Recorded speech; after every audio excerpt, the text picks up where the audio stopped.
All right, YouTube. Once again, it's Kennard Vernon Stewart here for the podcast Talk at Auburn Football.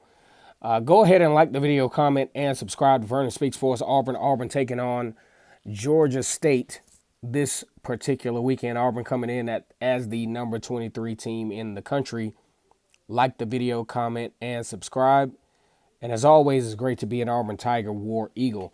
A lot of questions surrounding where the Auburn program will move forward. Bryan Harsin taking his first loss on the road in the whiteout at Penn State. Definitely a hostile environment.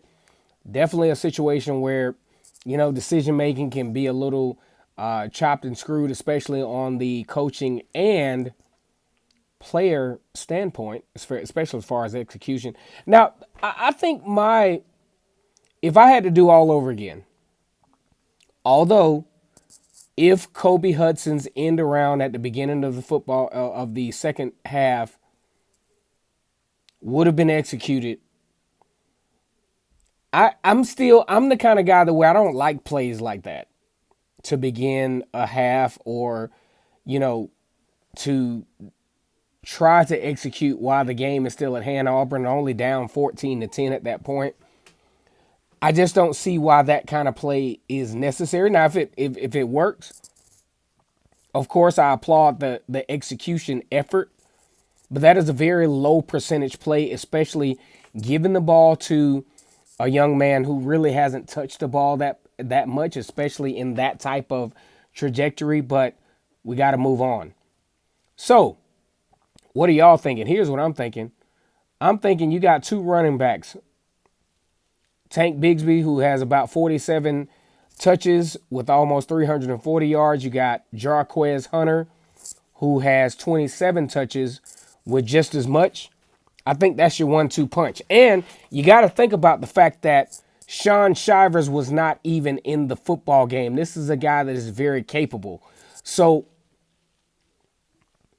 what are y'all thinking as far as the strength of what Auburn can do? I think you got to run the football, guys. I think you got to run the football because it's been successful. Got to run it. Got to run it.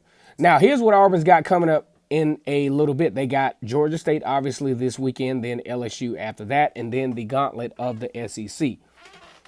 If Auburn is going to be successful, they are going to have to lead with the running game and give that particular entity an opportunity to create some imbalance to where the passing game can be effective.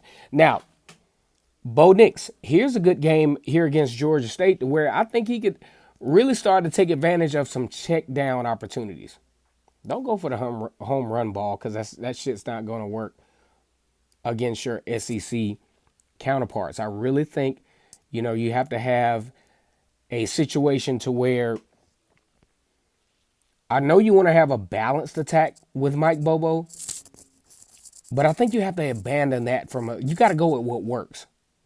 You can have a balanced attack. I think every game you can have a situation where, you have the running backs producing on a high level, maybe 250 yards per game, quarterback being able to produce, maybe 200 yards per game, but you got to go with what works. And also you have to put Bo Nix in a position to where you're throwing more high percentage passes to the tight end, to Kobe Hudson and Demetrius Robinson's between the hashes, and Javaris Johnson and J.J. Evans and all of those guys, getting them really active in the middle of the football field to really create some imbalance. But I still think this offense, from what I see, and this is usually what happens, is you start to really see what you got around the 4th through the 6th ball game of the year, what's going to carry you through the rest of the season, and it's got to be predicated around Tank Bigsby, Jarquez Hunter, and Shaun Shivers. And Sean, I think his name is Sean Jackson, the big dude, the preferred walk-on. You got to run the football, guys. Like the video, comment, and subscribe. And as always, great to be an Auburn Tiger, War Eagle.